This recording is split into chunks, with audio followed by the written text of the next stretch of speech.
So, picture the night sky for a moment. Just what you can see with your own two eyes. A smattering of faint, twinkling lights. Maybe that hazy glow of the Milky Way stretching across. It feels big, sure, but, almost manageable. Now put yourself in the shoes of an astronomer looking at that exact same sky. Hmm. They're not just seeing pinpricks of light. They're seeing colossal balls of superheated gas, millions upon millions of kilometers. Unbelievably far away, yeah. The scale is just staggering. They're light traveling for years, centuries. Exactly staggering. So unbelievably far away that their light has been traveling for countless years to reach us. That incredible gap between our immediate perception and what science tells us is really out there about. Well, that's the fascinating territory we're diving into today. Yeah, and you've brought us a truly compelling book to explore. David Deutsch's The Beginning of Infinity. Mm. In it, Deutsch grapples with exactly that, how humanity has managed to understand the almost unimaginable scale and nature of the universe. Your interest in this book clearly shows a desire to, get to the very root of how we know such astonishing things about the cosmos and beyond. Absolutely. So our mission today is to unpack some of Deutsch's key ideas and trace that surprising path of scientific knowledge. Absolutely. And what struck me right away is that Deutsch isn't just focusing on what we've seen or tested directly, although those are definitely part of the story. Right. He really emphasizes the crucial role of explanations, the theories we build to make sense of it all. We have observations, we conduct experiments, but it's the why behind them that seems to be the real engine of discovery. Exactly. The why. Yeah. That's key. And the central question Deutsch poses, which will be our focus today, is this. How does science, starting from our seemingly limited right here, right now experiences, achieve this enormous reach and power? I mean, how can we confidently talk about the nuclear fusion happening in the cores of stars trillions of miles away when no human has ever or will ever get close to one? We know so much about things we can't directly touch or see. It's amazing, really. Okay, let's really dig into that contrast you mentioned, seeing those cold dots and knowing about the white-hot surfaces of distant nuclear furnaces. It's almost mind-boggling when you stop to think about it. What's going on there? What's truly fascinating is how restricted our direct experience of starlight actually is. All you're really experiencing are electrical signals that your eyes send to your brain when photons, tiny packets of light, hit your retina in this very instant. Just right now. Right. So the light I'm seeing from a distant galaxy might have started its journey billions of years ago, but I only see it now. Precisely.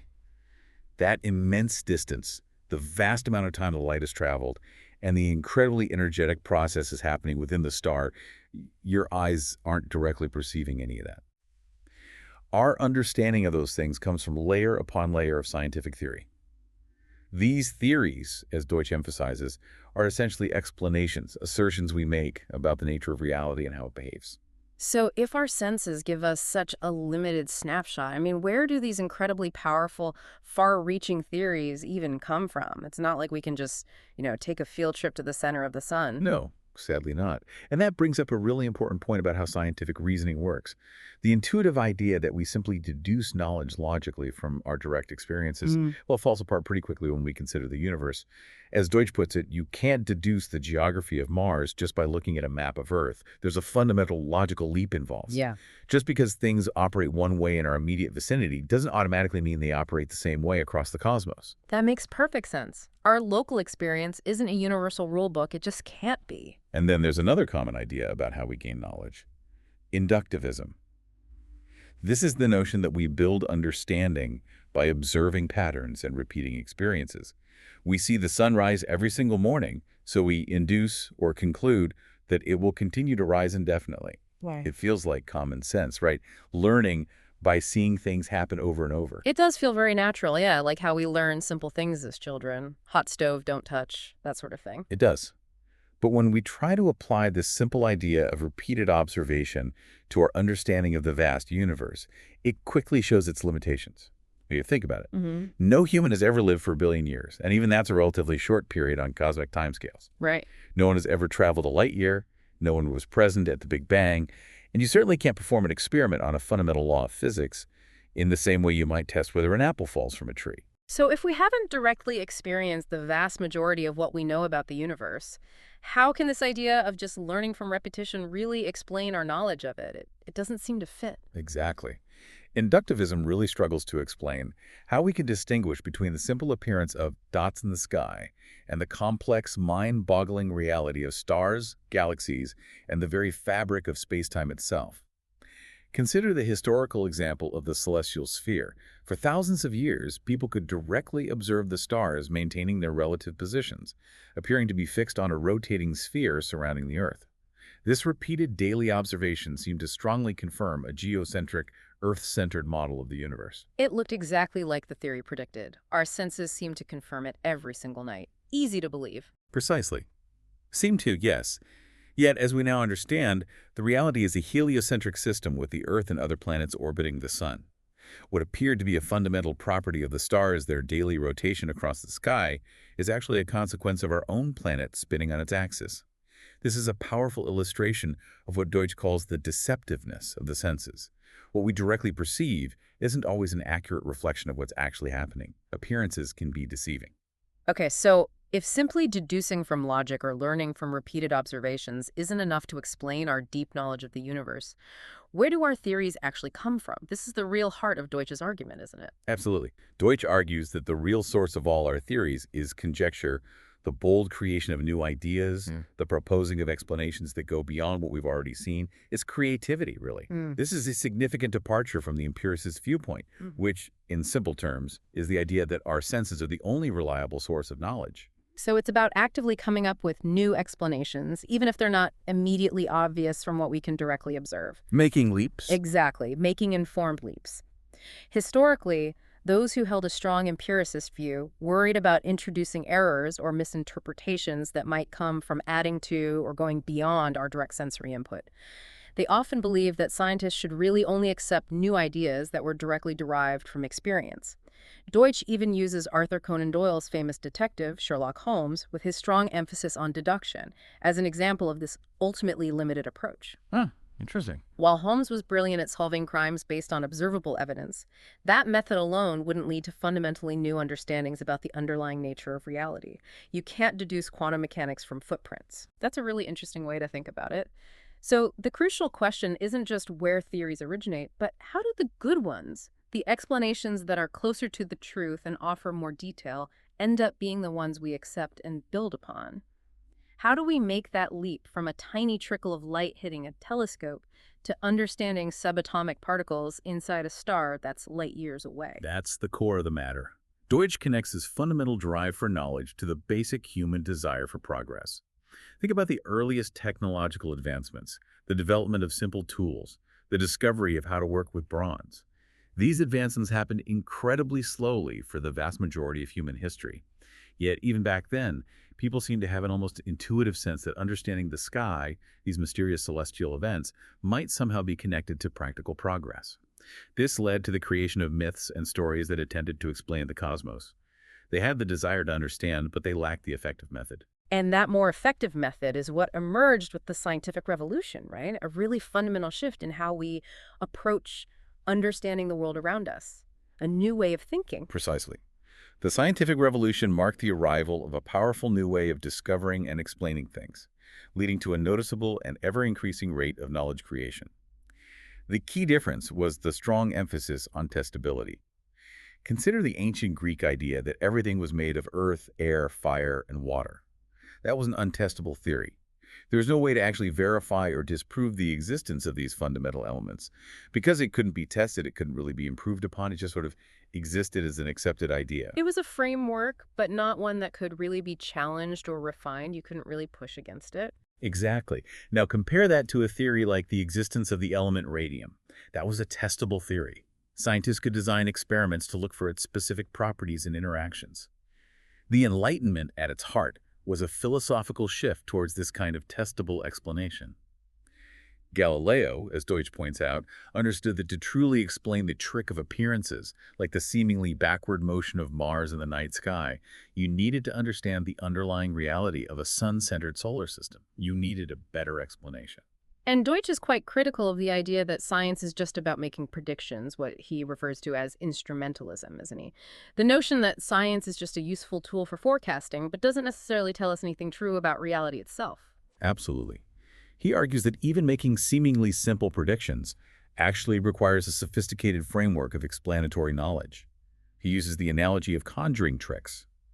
You might be able to predict that a magician will pull a rabbit out of a hat, but that prediction relies on a whole hidden world of explanatory knowledge about how the trick is performed. Without that underlying explanation, the prediction, while accurate, doesn't give you a deeper understanding of what's really going on. It's just a guess, almost. So a good explanation isn't just one that happens to make accurate predictions. It needs to be something more substantial, more robust. Exactly. Good explanations, according to Deutsch, are hard to vary. Think back to those early myths that tried to explain the changing seasons, like the Greek story of Persephone or the Norse myth of Freyr. These myths are quite easily variable. You can change the details of the story endlessly, and different myths often offer completely incompatible explanations for the very same phenomena. Right, like one god did it here, another god did it somewhere else. Exactly. If a theory can be easily tweaked to explain almost anything, then in reality, it doesn't explain anything effectively. It's too slippery. It's too flexible, too easy to adapt to any observation without really pinning down any concrete truths about reality. It doesn't have constraints. Precisely. And this is why simply performing experiments and getting results isn't very helpful for correcting errors in these easily variable, what we might call bad explanations. Being proven wrong and simply switching to another equally vague and adaptable explanation doesn't actually get you any closer to understanding the true nature of things. You're just swapping one bad story for another. So the real driving force behind scientific progress isn't just gathering data or making predictions. It's this continuous quest for good explanations, explanations that are hard to change without breaking them. They have to hold up. That's Deutsch's central thesis. He contends that this quest is the fundamental guiding principle not only of science, but of the entire Enlightenment way of thinking. It's this focus on finding robust and hard-to-vary explanations that truly distinguishes scientific and enlightened approaches to knowledge from all other ways of understanding the world. And, as we've discussed, it inherently implies that just being able to predict something isn't enough. We need to know why. And this also naturally leads to a rejection of authority, doesn't it? If you're always striving for better explanations, you can't just blindly accept something as true simply because someone in a position of power or some ancient text said it was. Exactly. Accepting a theory solely based on authority means giving up the search for better explanations, which is the very engine of intellectual progress. Why bother trying to improve if the answer is already declared? Deutsch also touches on Occam's razor, the principle of not making more assumptions than are necessary. While simplicity is often a useful guide, a simple explanation like Demeter made the seasons change, while concise, is still easily varied and ultimately doesn't offer a deep understanding of the underlying mechanisms. Simplicity isn't the only virtue. Right, it can still be a bad explanation, even if it's simple. So this explanation-based view of science really answers our initial question about how we can know so much about unfamiliar aspects of reality. It's through these robust, hard-to-vary explanations that withstand scrutiny and testing. Consider that ancient astronomer, perhaps Aristarchus, proposing the idea of the Earth's axis being tilted to explain the seasons, possibly in conjunction with a sun-centered model. This explanation isn't just a simple statement. It leads to a whole range of predictions. Some of these might seem fairly obvious, like expecting seasons to occur at roughly the same time of year as you travel east or west across a similar latitude. Things you could observe and then perhaps form a simple inductive pattern from. Seems straightforward enough. But a truly good explanation also leads to counterintuitive predictions, things you wouldn't necessarily expect from simple, everyday observations. For example, the axis tilt explanation, combined with the understanding of Earth's orbit, predicts the phenomenon of 6-month-long days and nights in the far northern and southern latitudes. Oh, yeah. That's not something you'd just guess from living in, say, Greece. Those are the kinds of predictions that really test a theory because they're not immediately apparent. Exactly. And a good explanation makes it much harder to fool yourself. If you encounter a prediction that doesn't seem to fit, you can't just easily tweak the explanation to avoid it without undermining its core logic and its consistency with other well-established observations. It forces you to confront the problem. Deutsch contrasts this with the pre-Enlightenment world, where systems of ideas tended to be static and confined to particular cultures or authorities. They didn't change much over centuries. The emergence of science marked the beginning of a sustained, rapid creation of knowledge with an ever-increasing reach and applicability. It's like science created a snowball of understanding that keeps growing larger and rolling faster, constantly incorporating new knowledge and refining existing ideas. It feeds itself. Precisely. Now let's consider how we manage to see the unseen aspects of the universe. So much of what's out there operates on scales and speeds that are far beyond our direct human sensory experience. Right. Things that are either incredibly tiny, like subatomic particles, or incredibly far away, like distant galaxies, or happen either too quickly or too slowly for us to simply observe directly, like geological timescales. That's where scientific instruments become absolutely crucial. They act as extensions of our senses, really.